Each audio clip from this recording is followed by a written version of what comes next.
What kind of like inspired you to start a gym business, and how did you get into that, and how would someone go about it?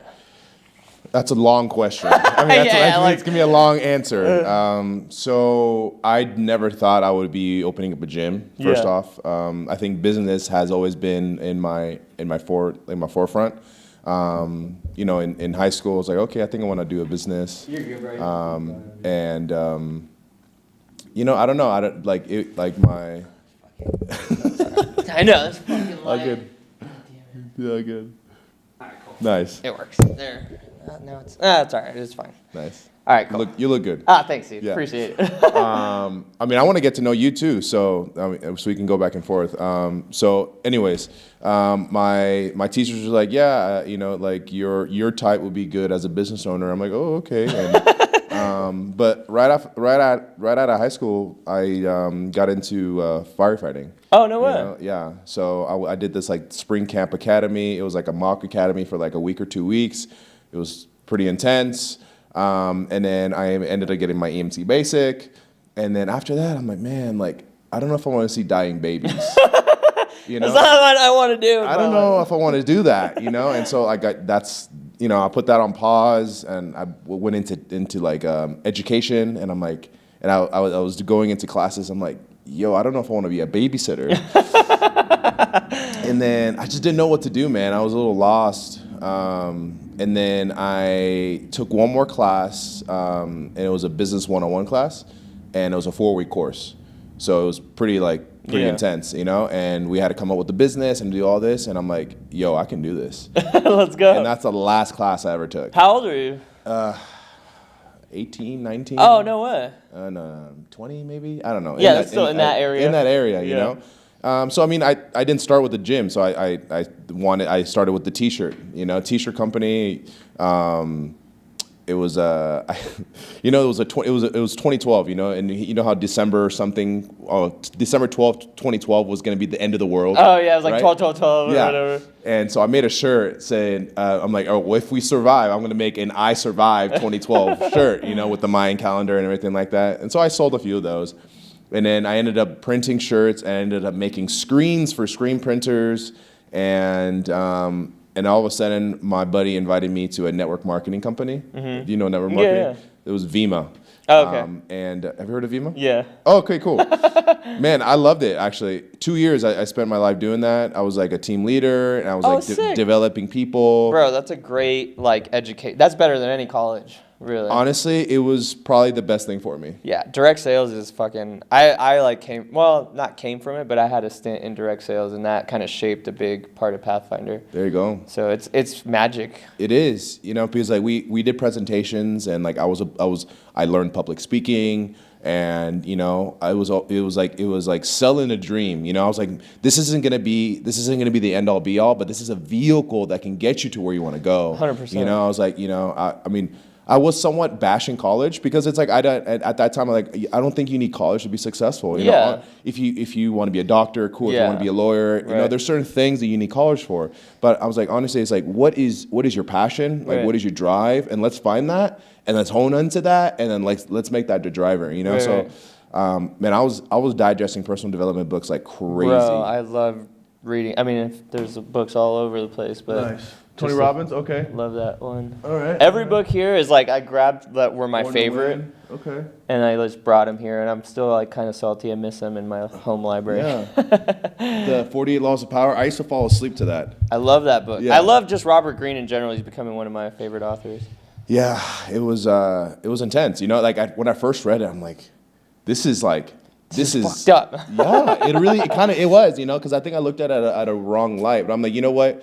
Just with anything, it's like you could take something powerful and turn it for bad, or something powerful and turn it to good. 100%. You know, so it's like it's just how people are and how people work. You know? Right. So man, back to the thing, I was digesting personal development like crazy, just like you know. I was making YouTube videos of like motivational video. If you look at my YouTube, it's kind of like cringe, bro. Yeah, but that's all right. You know? Mine is too in the beginning. It is cringe because I was just like, yeah, fired up, blah, blah, you know. And then business wasn't doing so good, you know. The company was like in a weird spot, and I'm like, I think I need to get a job, but I haven't got a job in 2 years. Yeah. So I went back to the workforce, but I got a job as at GNC. Oh, okay. And I worked my way up to a store manager. I saved the store. It was great, you know, it was a good time. But then I started, at that time, my girlfriend, but now my wife, she actually left me because I wasn't treating her right. Because I wasn't treating myself right. So I was overweight, and I wasn't in the right mind. Even though I had all this knowledge, I just wasn't my physical, you know? And so I started getting in shape. I was like, you know what? I want a model wife. So I need to be a model. Yeah. So that was my motivation, honestly. Yeah. That's what got me into the fitness industry. And, you know, I got a really good transformation, got a six-pack, yeah. I ended up getting a fitness model. Bad idea. Crazy, bro. But hopefully she's not watching this. Hope you're doing well. Wish you all the best, bro.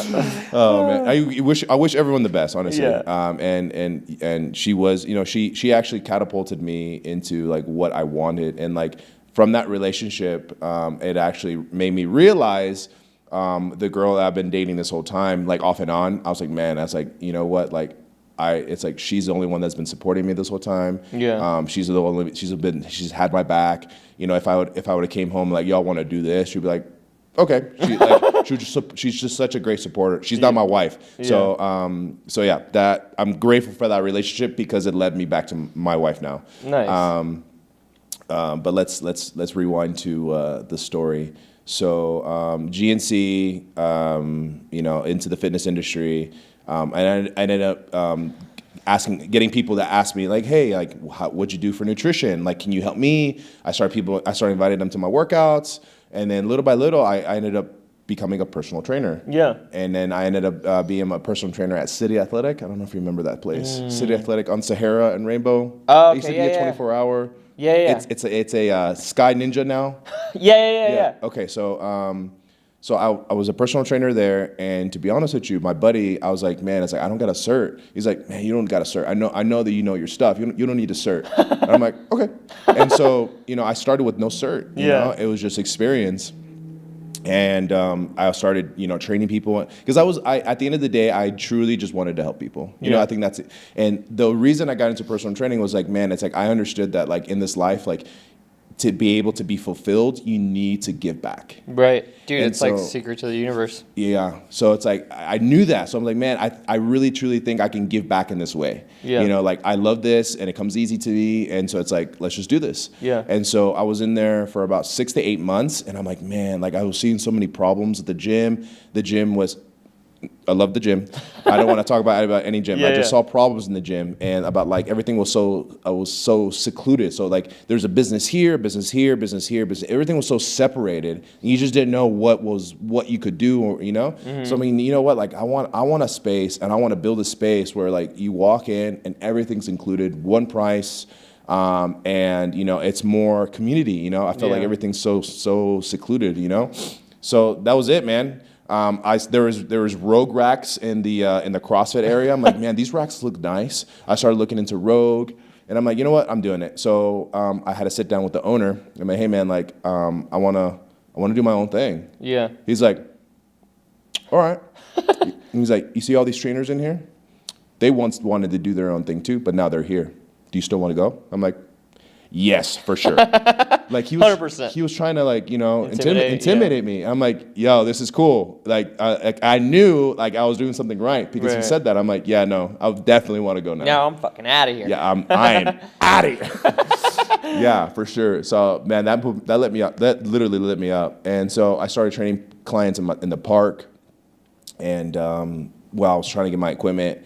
And I maxed out a credit card. It was only $3,500 credit limit. Yeah. So maxed it out, and I'm like, yo, I'll put $600 instead of rent into my credit card. And so I put $600 into my credit card, paid it off, and then I did that about 3 or 4 times. And I built a 2-car garage gym.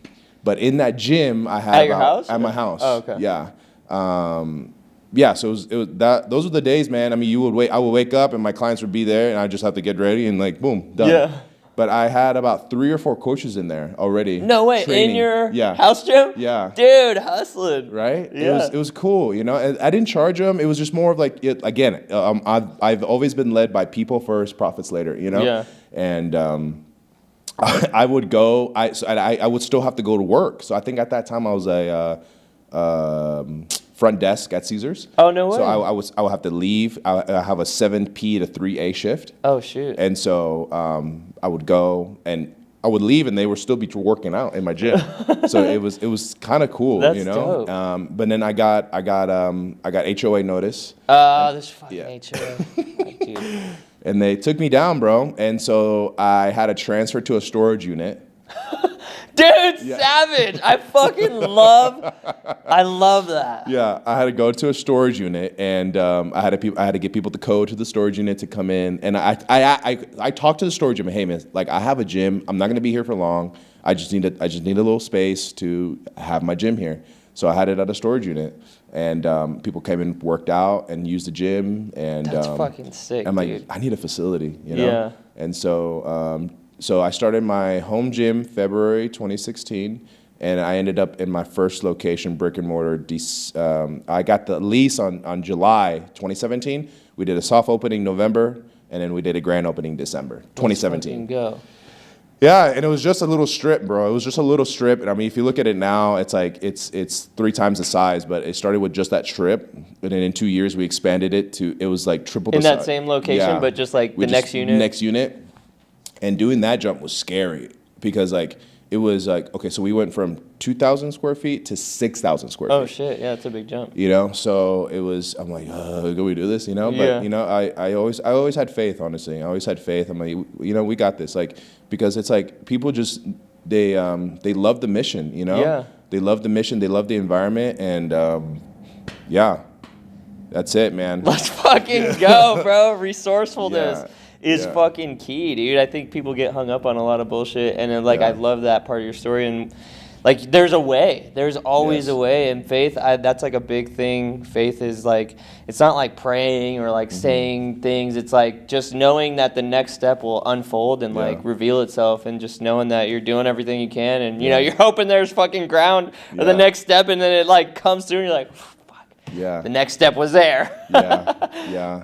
Yeah, bro. I mean, it's so faith wasn't like that, but it actually became that for me. Yeah. You know, and so it did become like, yo, like God's got me this whole time. Well, bro, it's because you need to like see it. Like, I mean, now I'm sure, like me too. It's not like the first chapter of my story, but once you've like seen it in action enough time, you're like, it's gonna fucking work out no matter what, you know. And even if it doesn't work out, that somehow there's like a fucking seed of greater or equal value in there that you know that'll benefit from me in one way or another. That's fucking amazing, though, bro. I love that. So, what advice would you have if someone's trying to open their own gym? Oh, okay.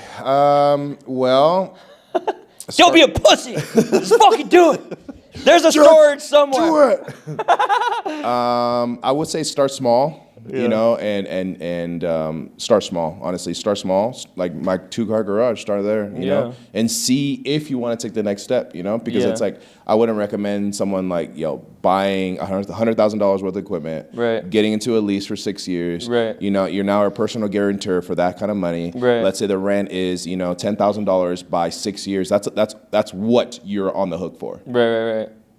Think about it. You know, I would say start small with credit cards.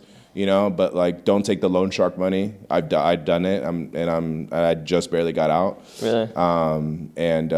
Yeah, man. Those seriously, do not take the cash advance working capital loans. Yeah. Do not do it. Fucking blowing me up all the time. Dude. Like, there's no way. No, bro. And at that time I needed it. Yeah. And then but 20 became 30, became 45, became 60.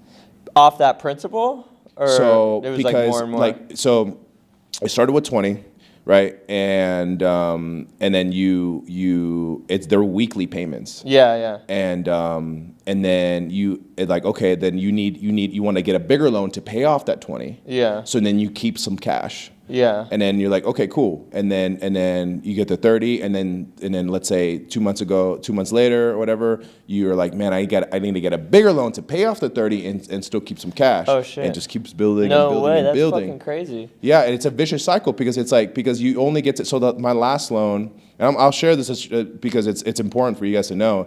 Do not do this. My last one was $60,000 to pay off $45,000. So I kept, whatever, 15 from that. Was it? Yeah, 15? Yeah. Something like that. 15. Cool. Kept 15. But then I had an $1,850 weekly payment. Oh, shit. Yeah. It's not going to last, bro. Yeah. It's not going to last. Especially with like and plus they base it off of revenue. I think it's like 26% of your revenue. So it's like, let's say you have a high overhead? High overhead, sorry. High overhead, then you're screwed, bro. Yeah. You're screwed. So it's like, so fortunately, like I found a lender to lend me, let's say the remaining of it, like $50,000, so I can pay them off at like a way lower interest rate. At a 15% interest rate rather than a 26% based off of revenue interest rate. Yeah. So this is insane. So yeah, that's nuts. But as a business, rolling debt is going to be a thing. Yeah. So it's like, just know that debt is going to be a thing as a business owner, especially like, look at all this equipment, bro. Like, Yeah. Like, I mean, it'll be great if you can purchase it straight up. Actually, I am straight up. I don't have any debt. Good for you.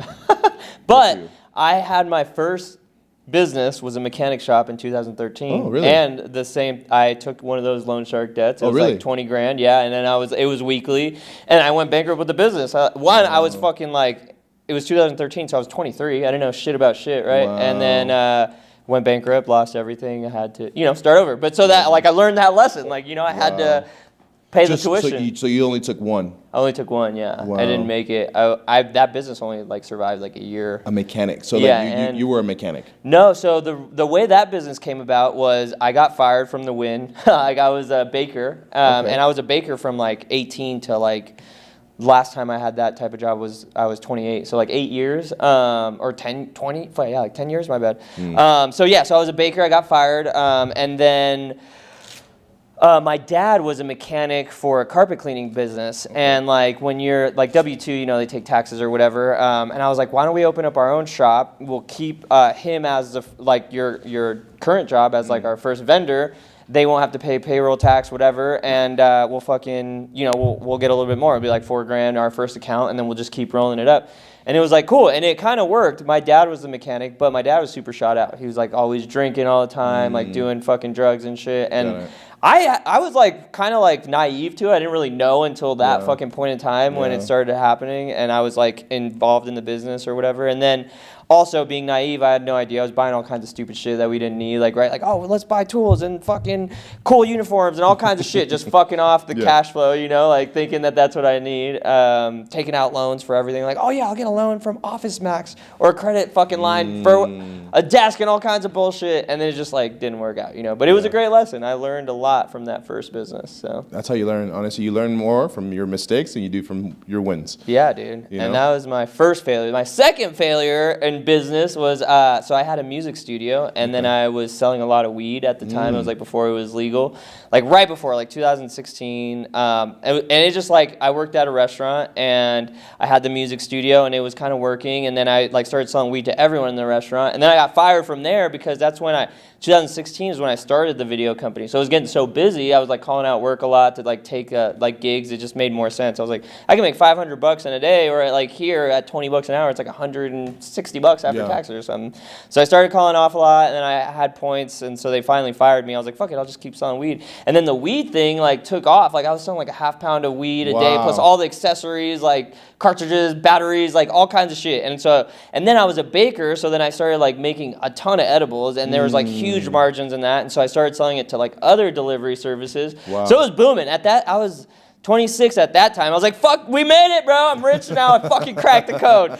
And then the DEA raided my studio, like freaking had a warrant, everything, like came through. We're like, we know you're a kingpin drug operator. I was like, what the fuck? I was like, no way, you got the wrong guy. And then they came and raided everything, and it was funny, like, they didn't find shit. Bro, I used to keep all, like, my weed in, like, guitar bags. Like, I don't know. It was not, like, a slick hiding spot or anything, but I had them in the guitar racks, and they didn't even fucking find any of the shit. All they got was, like, the edibles out of the fridge. But anyways, I ended up, like, going to jail for, like, 30 days or something, like, 26 days, and they were like, do you know anyone with guns? I was like, no, I fucking sell weed. Like, I don't even know anyone with real drugs. Like, so that was fucked up. Wow. So that was a massive failure. Yeah, here in Vegas. That was a huge I felt like a bigger failure because I even like had amassed some level of like financial success and like status, and then just had to be like totally humbled and like destroyed. And then went back to baking at the Cosmo. I met my wife, and then I was still doing side video gigs like here and there everywhere. And she's like, you need to quit, dude, and just like do this full time. And I was like super scared.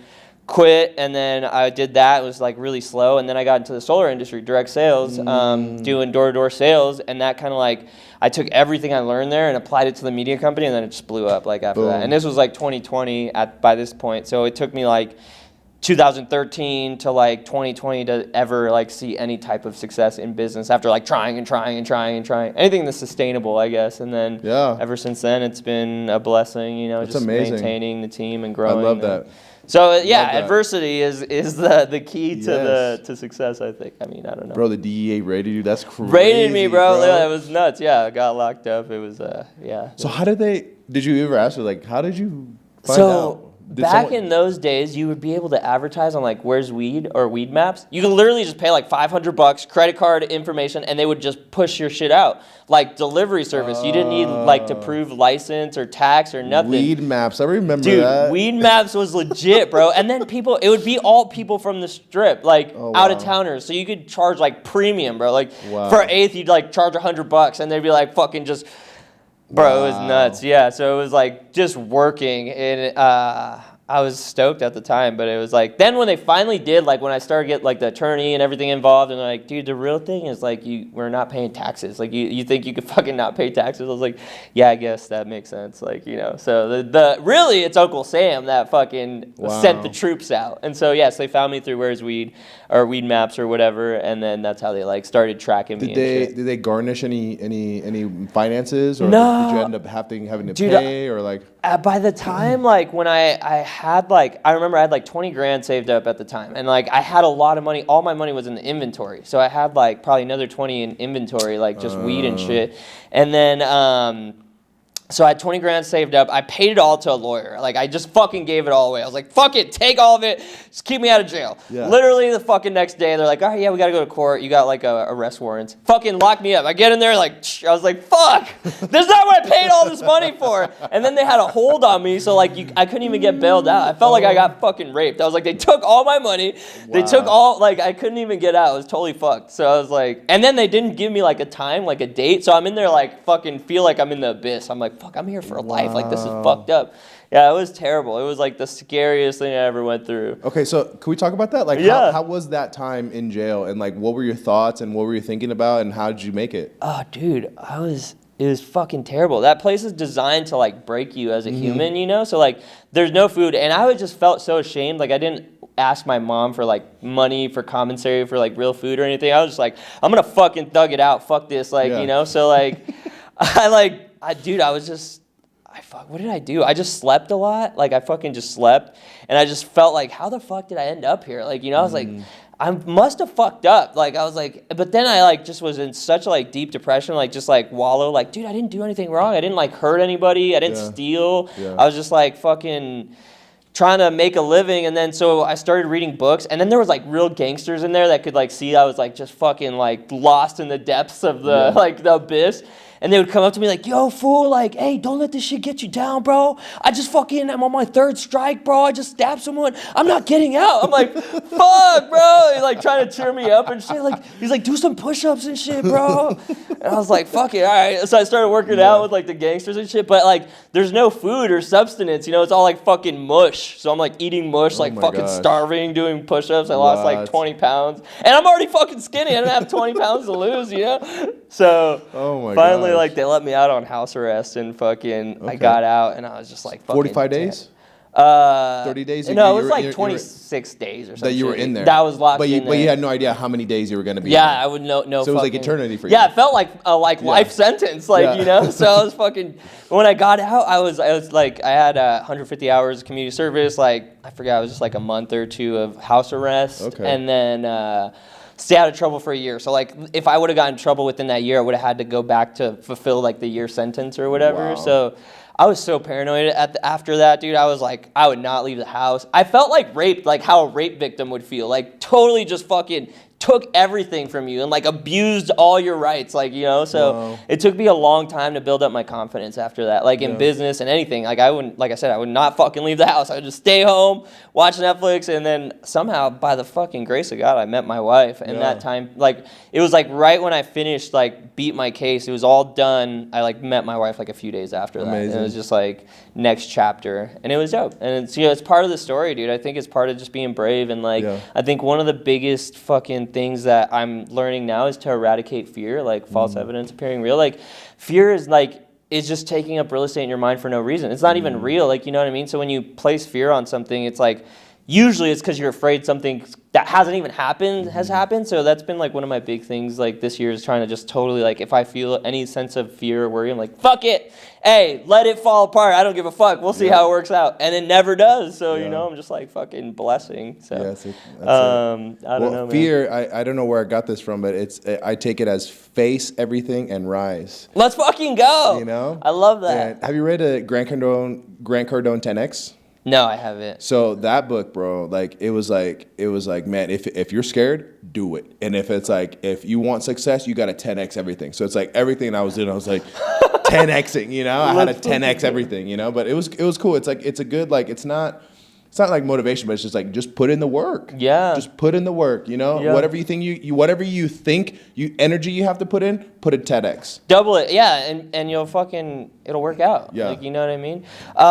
What do you still read a lot? Like, are you still like avid in self-development? So I'm like what I said before, like it was a lot of personal development and a lot of faith, like let's say in myself, but I'm actually reading now the Bible. That is my self-development now. Let's fucking go. And I found, like, man, I was going through like a lot of man, what is truth? And I was like, you know, I was going into these crazy mind holes and conspiracy theories, and like, you know, I was going into like Middle Earth, and like, dude, there's aliens in the middle of the earth, and then there was just like, bro, all this, bro. I was going deep, and I was like, man, what is it? What is the truth? You know, is the earth flat? And like, bro, everything, man. And you know, I don't know. I just found the Bible one day, and I just started reading it. And I'm just like, yo, like, this is it. Like, this is it, and this is truth. And like, I haven't put it down since. You know. Are you like what do you, like religion do you identify with? So I would say Christian. Yeah. You know, because the Bible is basically just the story of Jesus. Yeah. You know, that's it, man. So there's the world creation in the beginning to how the world's gonna end at the end. You know, it's like it's all everything in between. It's all in there, you know. And it's like, but it's all at the end of the day. It's like it's faith. You know, that's literally what it is. It's like faith that, you know, he's got you. Faith that he loves you. Faith that, you know, like he came and actually died for us, and like, and we deserve hell, bro. We deserve hell. But because of his grace, we're not, you know, as long as we believe in him. Yeah. So my family's my wife and her side of the family is like Jewish. Okay. And so we're kind of like, we're just like choosing to raise our daughter Jewish and stuff like that. So it's kind of like the same. It's like the first part of the Christian Bible, the Torah, like the first. That's it. Yeah, so that's kind of like we have a Torah at the house, and I read a lot, bro. Like, I read everything that I feel is credible. Yeah. I mean, but it's hard to, like you're saying, what's truth? Like, anyone could have an opinion. And I think all, like, self-development even starts with the Bible. So I've been meaning to, like, start reading the Bible just, like, to see what the hype's about. Yeah. You know, and just see, like, what's in it. You know what's funny? I had a feeling. I brought you a New Testament. No fucking way! New Testament? Yeah. Let's fucking go. So, I don't know why, but I was like, God told me to put that in my pocket today. Let's fucking go, bro. I really appreciate that. I'm very grateful for this. You're welcome. So now you have the Old Testament and now the New Testament. That's wild, bro. That is so insane. I'm getting just chills just thinking about it. Yeah, wow, bro. that is nuts that we captured this moment on camera, bro. I'll have to. That's it, man. It's like, and so a lot of people are like, they're like so anti opening the Bible. I'm like, why? Yeah. Like you open up every other book. Yeah. Why don't you open up this one? Yeah. And like check it out. Yeah. Read it, see what it is and whatever. But and that's the thing. Like Jewish people are and were the chosen people. Mm-hmm. So and there is Messianic Jews out there. Yeah. That believe they're like, okay, like they're raised in Jewish culture, mm-hmm. but they realized, like, oh man, like we killed the Messiah. Yeah. And then they accept that, and now so they still keep with their Jewish traditions, but they believe that Jesus was the Messiah. Yeah.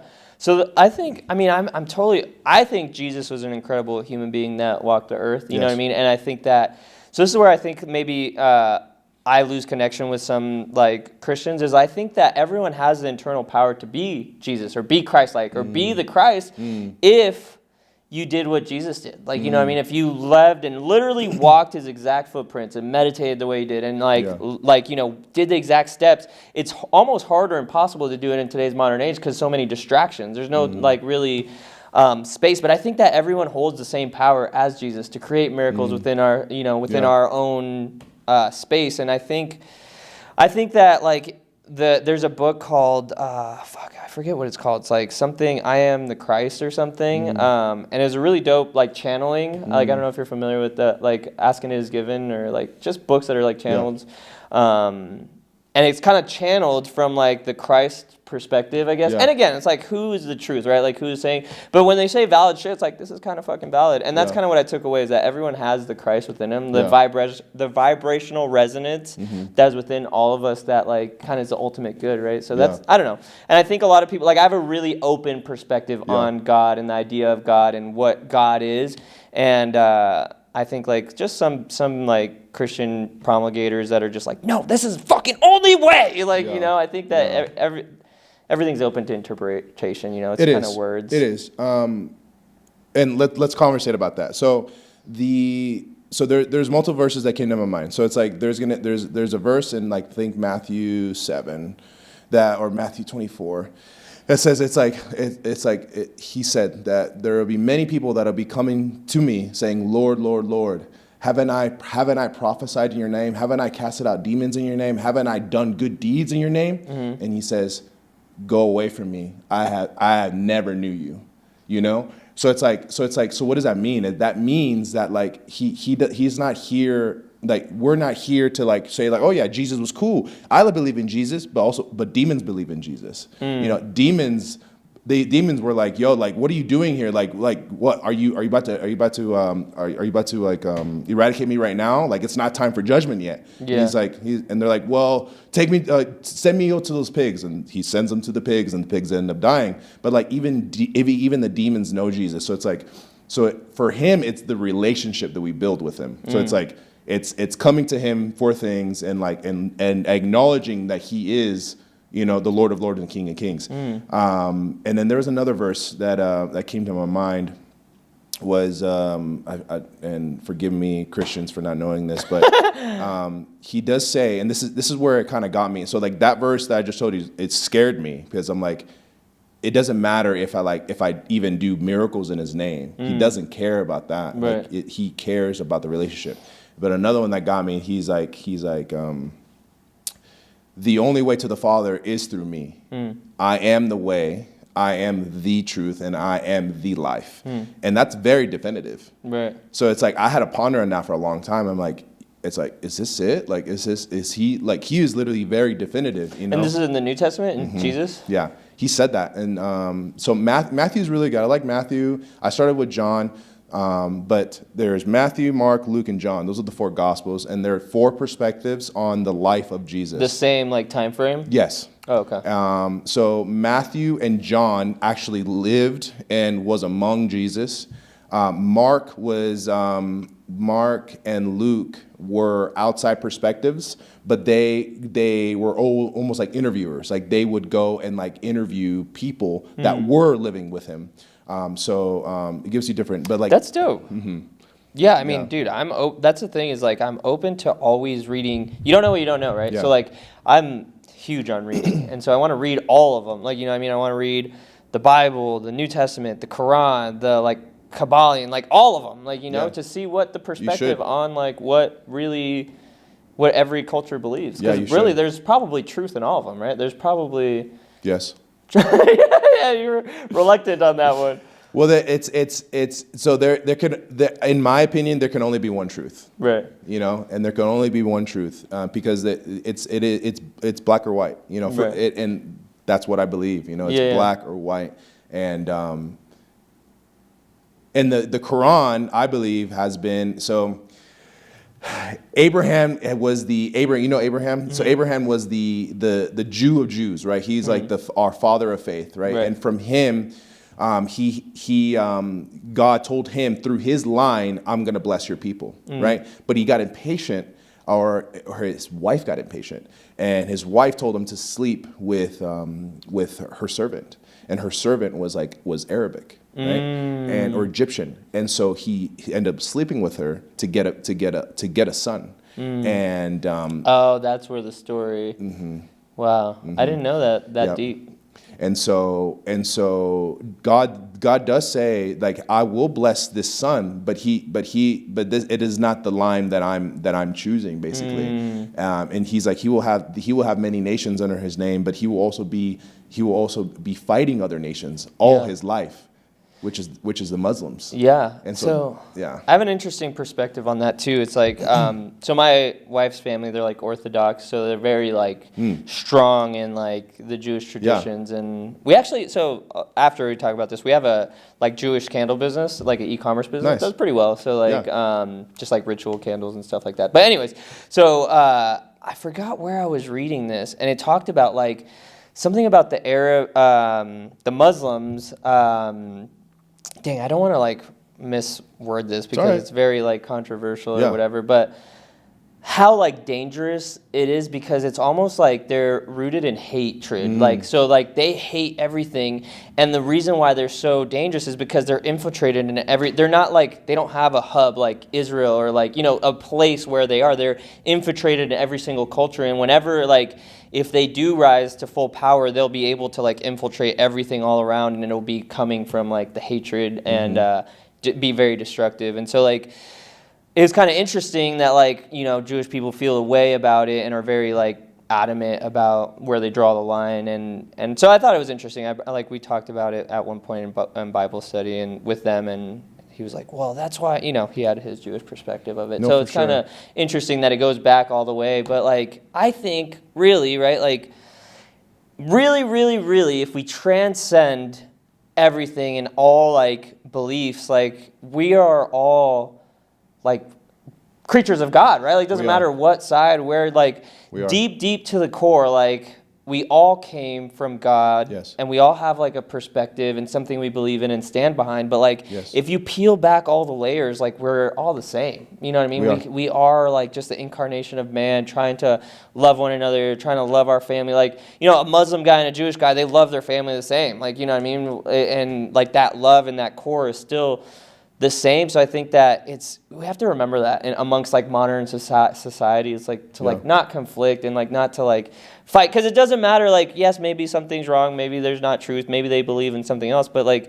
we gotta like just, I think the antidote is love. Like if you really just love and accept them for believing their beliefs and operating the way they operate, it's like, you know what I mean, it's not gonna hurt anybody if you love them. I mean, I'm not saying fucking like, if they have a knife and they're coming to stab you, like, don't be like, you know, weary of it, but you should love them from their perspective, like maybe you would be doing the same thing. You're on the right track. That's literally what he says. So his last commandment says, love the Father with all your heart, mind, and soul, and love your neighbor. And so it's like, those are the two things that he left with us of his commandments, is to do that. You know, so even if, you know, it even says like to love your enemies and love and bless your enemies. Yeah. So it's like, and so that was actually hard for me, you know, because it's like, for me, I used to say like, if you screw me, you're dead to me. Yeah. You know, because that's just how I felt to my core. Yeah. And just recently, it's like, no, it's like, that's not Christ-like. You know, it's like you have to love and love always. And even if they screw you, you still love them. Yeah. You know,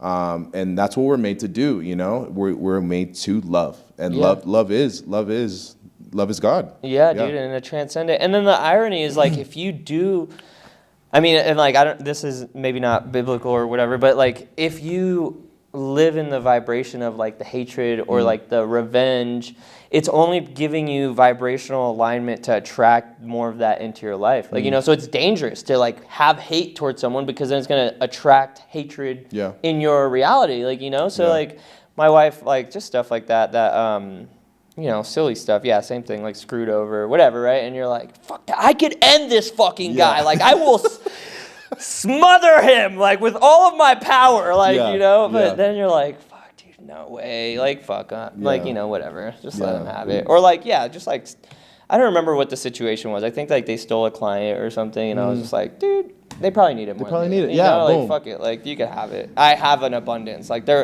I've built like a big platform. Like I'll be all right. You know, well, that's it, bro. It's the abundance mindset. You know, it's like I feel like I can't work, and I can only love them.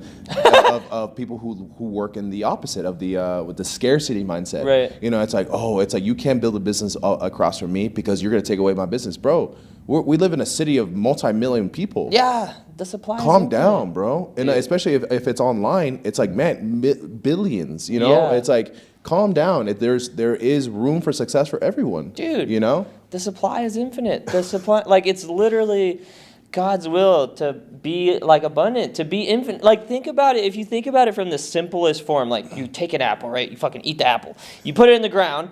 Then there'll be a tree, and then the tree fucking sheds hundreds of apples with hundreds of seeds. If you plant all those, like, everything is prolific. Yes. Like, you know what I mean? Everything. And I think it's part of our duty to become prolific, to just build leaders, to lead leaders, to like keep expanding your everything, you know what I mean? And that's why I was really excited to connect with you, because it's like you're a leader within your community. And I think that like by compounding and sharing, you know, energy and expanding on like you on my platform, me on your platform, it's like you just lead more of the community with a positive message, you know? And I think that overall, I know you asked like, to like build a network, but I think everything I always do is positive. So like by expanding the network, it's just like a positive note that'll reach further. Like, you know what I mean? Like like everything we were saying, I don't think is gonna harm anybody. You know, it might help somebody. We don't even fucking know. You know, so like, I think that that's the greater purpose is to really just do good and be good and expand on that. That's it, man.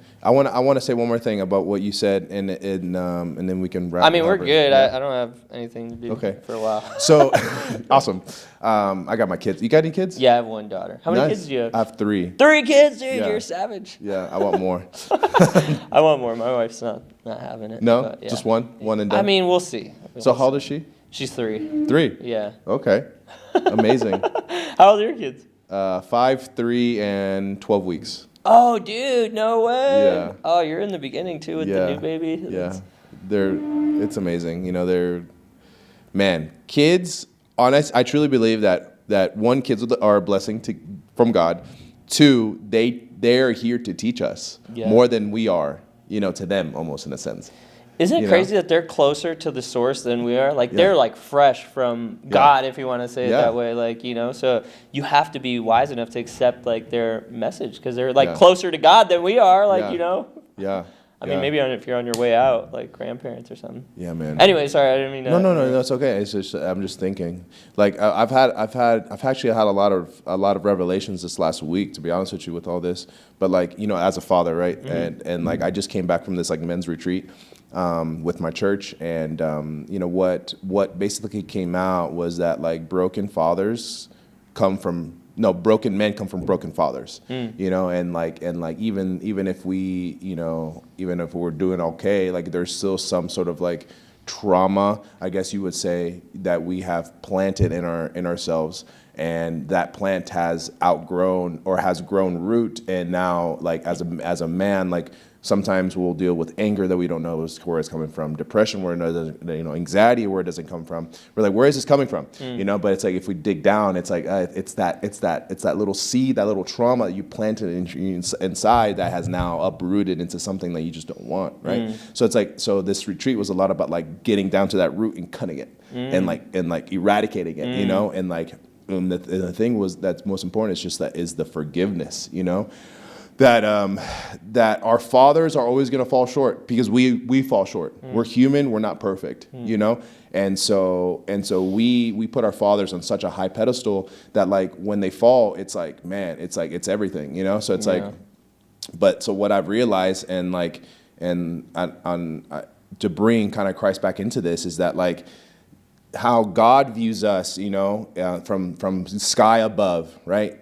Is that, let's say Christ is a lens, right?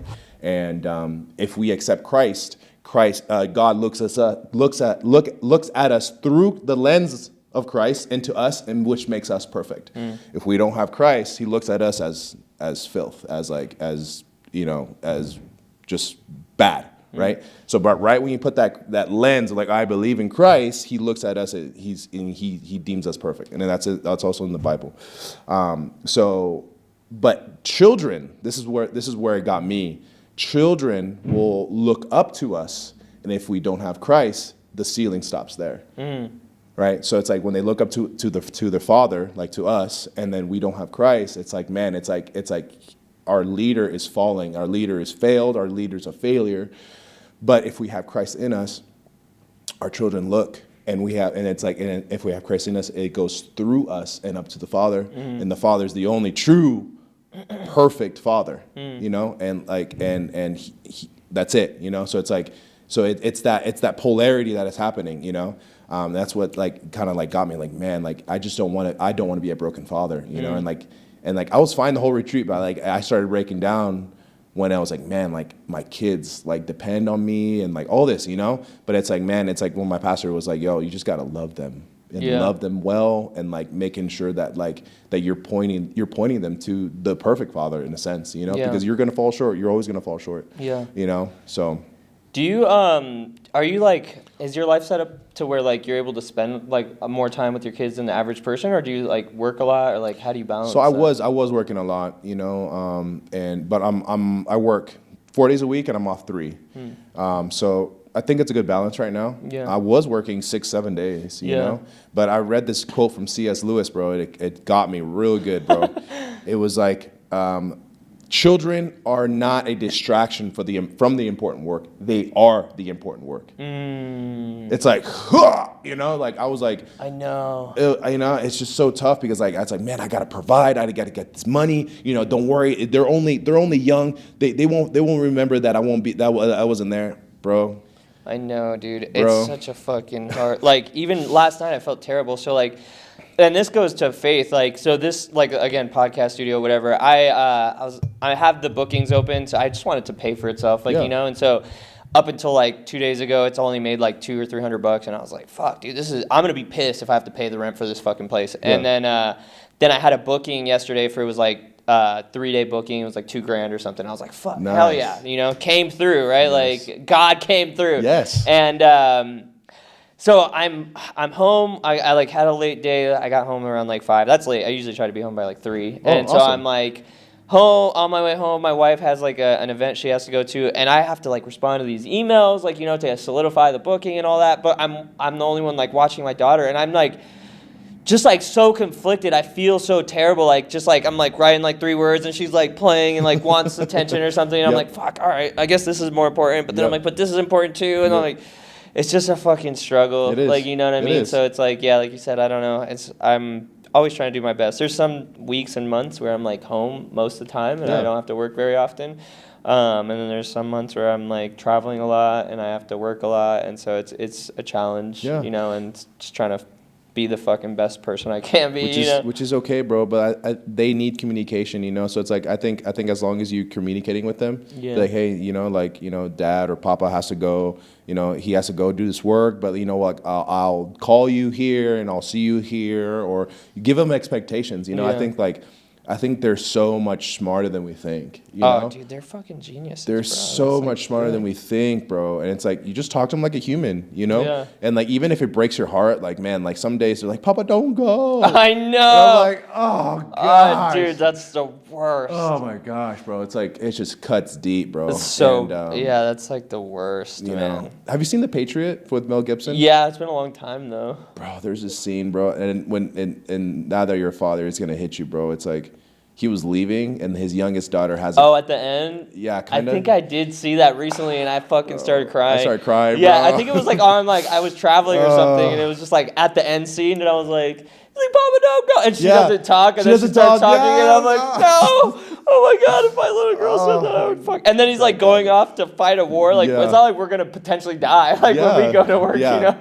Yeah, so it got me, bro. It got me. Said, Papa, don't go. Don't go. And that's the first thing she said to him. Yeah. Ever. I know. Oh God, it got me, bro.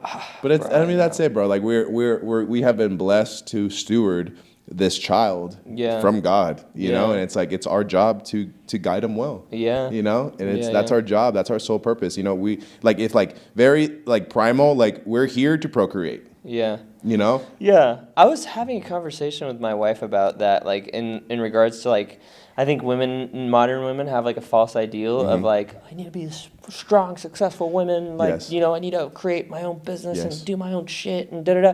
But I think like, bro, there's nothing wrong with like having a husband and having children. Like that's like having the power to like procreate, to like build a life, which like after seeing your wife pregnant, right, it's like fucking blows my mind when I'm like, holy fuck, there's like nothing there. And then a human came out. Like, what the hell? Like that's insane. Literally. So like, there has to be like some level of like core desire from a woman, like regardless of like what age it starts to happen, that where they want to have a child, like in a family and like be taken care of, right? Like, and that's okay. Like you shouldn't be like, no, that's not fucking right. It's like, it's totally fucking fine. Like, and my wife struggles with that because like she has her own little business and does her own little thing. And she's like, well, I want to just be like, have enough business where I don't need to depend on you for shit. And I'm like, this is our shit. Like we're married. This is our shit. Like I couldn't have this shit without you. And like, so this is our success. Like you have the same access. We live the same life. Like, you know, just because like X amount of dollars in the business account, I'm like, well, fuck, look at my personal account. It's not fucking so hot either. Like, you know, like, so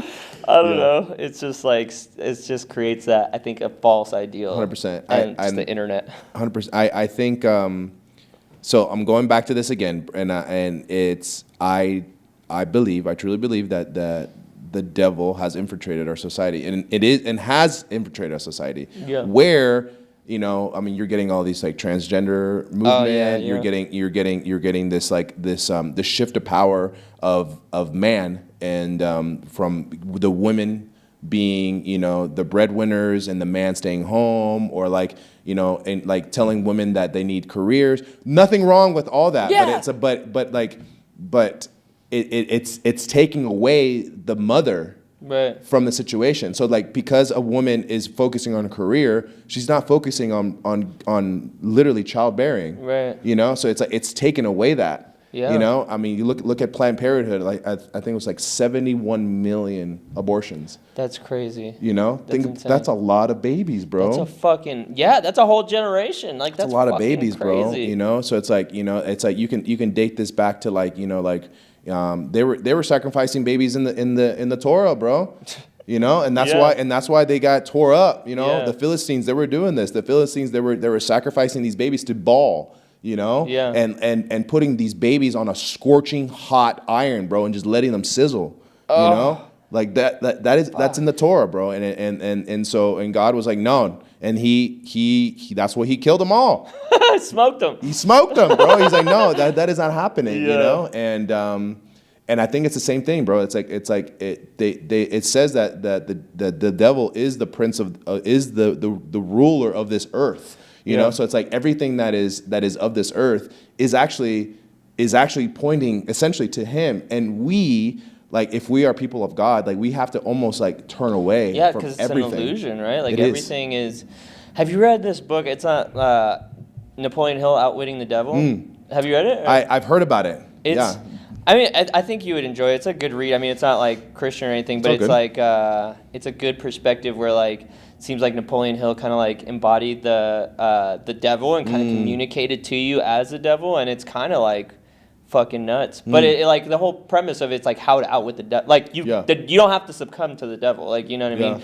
And that's how I look at my life, is like why I feel like, and the devil is just like a word, right? It's like a label that people place on an energy or a situation to try to understand it and like label it, you know? That's my perspective. And so the devil, I feel like, can never get me because I don't entertain it. I don't do shit like that will entertain the devil. Like, you know what I mean? Like I never succumb to like, sure, like temptations, like whatever, like minor ones, because we're all man, right? Like it's not like we could be totally perfect, but like I don't drink, so I'm not gonna fucking drink and drive and crash and kill someone. I don't like fucking do drugs, so I'm not gonna put myself in a situation like that. Like I don't, like all I do is love and give and love and give, and so I feel like a channel of God. Like I have to be successful, and I have, like, God wants soldiers that are strong so that they could give them action. So like you could spread the word or however you want to say it, right? So like I have to win. Like God needs me to be as powerful as I can be, because I'm a source for fucking God. Like I give and I provide opportunity and I fucking like do all this shit for him. So it's like impossible. It's like I'm not greedy. I don't take. I don't, like, you know what I mean? And so it's like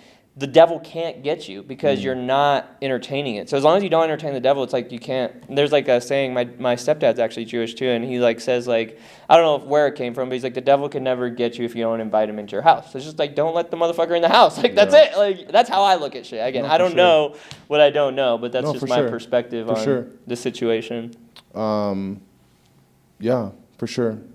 It's I mean, it's a very touchy subject, you know. It's a lot. And because a lot of people have adopted these sort of rituals and traditions, thinking that that's actually good, but it's actually bad. You know, and I don't know if I want to get into it right now because it's gonna affect a lot of people. You know, but like, you know, like crystals and even doing like a ritualistic yoga session. You know, it's like calling upon the Hindu gods,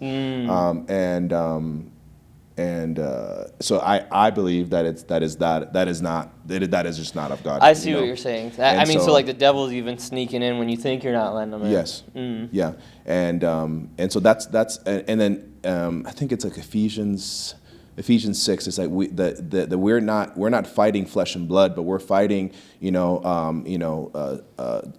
spiritual warfare of like principalities and it's a spiritual war in a sense. Right. We're not fighting man and man. Right. We're fighting a spiritual warfare. You know, like, you know, at the end of the day, the devil is going to lose. I think like that's for sure. It's like written. It is written. So like what he's trying to do, he's trying to pull everyone he can into the depths, you know, before the day of judgment will come. Yeah. You know. But I truly believe that you know, that everyone will have a chance. You know, I don't think everyone's doomed. You know, I think that, you know, as of let's say right now, like the end of the world is happening right now. You know, I truly believe that you know, the people who are of Christ right now, you know, will get up and be raptured, and then the wedding feast will happen, and then we will come down to get the remaining of the people. But if you don't believe in Christ now, there is going to be a tribulation of times of where you have to endure, you know, and you have to endure your faith and everything like that. And then at that time, you'll have a second chance, basically. Yeah. No, and so it's kind of crazy. Like if you look at just like history of the world, like there's been like, you know, what extinct the dinosaurs, like a comet, and there was like a volcano. So the second coming or whatever, it doesn't have to be like, you know, Jesus comes down. It could be something like Mount Fuji explodes or some shit. All of a sudden, everyone's fucked. Like not a lot of people are going to survive it. And like you said, it'll be in a spiritual way where you know, the gates open or however it's supposed to happen. And I think that I mean, again, I'm like loose with labels, and, you know, I'm not super, but I think like when that moment comes, if you open your heart and you accept and you forgive, and that you will rise to like a higher vibration, which is like God or death or whatever, like, you know, so I mean, that's just kind of my understanding, and no one really knows, right, like what's after death or whatever, but like I believe that it's potentially like another dimension, right, like, and it's for your higher good, and everybody has to. What's your perspective on death? Because that's kind of interesting. We all have to endure, like, we all have to die. Everybody fucking, no one remembers. We gotta go. Everybody's gotta die. Exactly. That's the only thing that's promised, and taxes. Yeah, those motherfuckers are gonna get us. My tax bill is disgusting. So death. I believe that this world is a flash. You know, I believe that this is like this compared to like this. Literally, you know? and probably even smaller. It's like So I truly believe that this is a you know, almost like a testing ground, honestly. And you know, I'm excited to die. Honestly, I'm excited to die because I know what's on the other side. You know, and he promises us eternal life with him. You know, so it's like and like, you know, talking to other people, and it's like we don't even know, like there's gonna be more colors, there's gonna be more sensations up there than we even know ever before, you know, like right now there's infrared that we can't even see. There's like colors, you know, we can't even see. There's certain things that we as humans can't see, you know, and we're not meant to see them yet, you know. So that's why I think, like, you know, like and I did my own share, but like psychedelics, right? Psychedelics actually puts you into that realm, right? But you're not supposed to be there yet.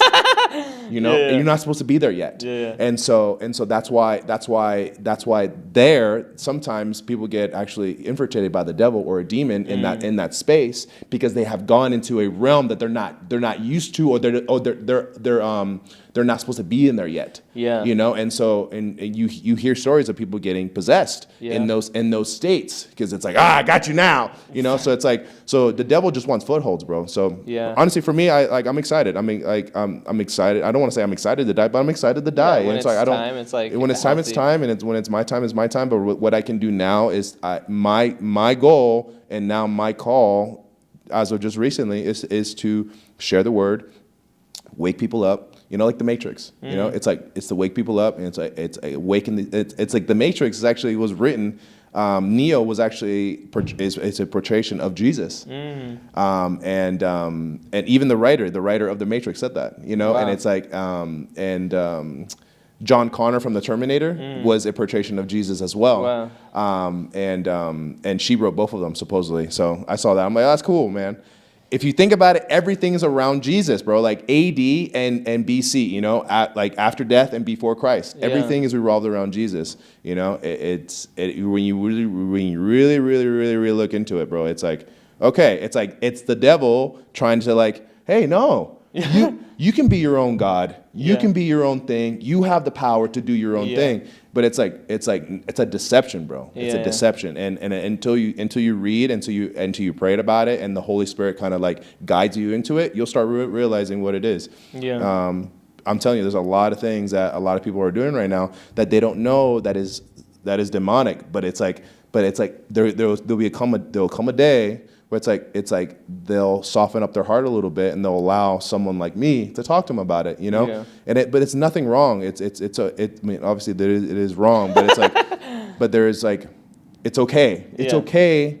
But if you want to be out of it, then let's talk about it. You know, like, and the thing at the end of the day, it's like, I'm supposed to love you. I'm supposed to love you no matter what. You know, and it's like, and if you can't, I heard this other day, the greatest form of love is truth. You know, and so it's like let's say it's like I love you as a brother, and it's like I know that I need to tell you something, like with your personal life or something that is going to affect us, but I love you greater than our relationship. That's true love right there. You know? Yeah, that's facts, bro. Well, bro, I mean, we've friggin' gone a little bit over an hour, but I appreciate you coming by, man. I appreciate you shedding light on the world. I think a lot of people need to hear the message and kind of need that connection now more than ever. They just need to be enlightened. Yeah, bro. Come to the light. Come to the light. But yeah, man, thank you for having me. Come by the gym, bro. Come by the gym, check me out. Let's get you on the podcast on there. Let's freaking go. Yeah, bro. Where can the people find you? Yeah, so Smash Iron Fitness is where you can find me. My personal handle is Carlo_Smashr. And yeah. Let's freaking go. Let's go. Woo!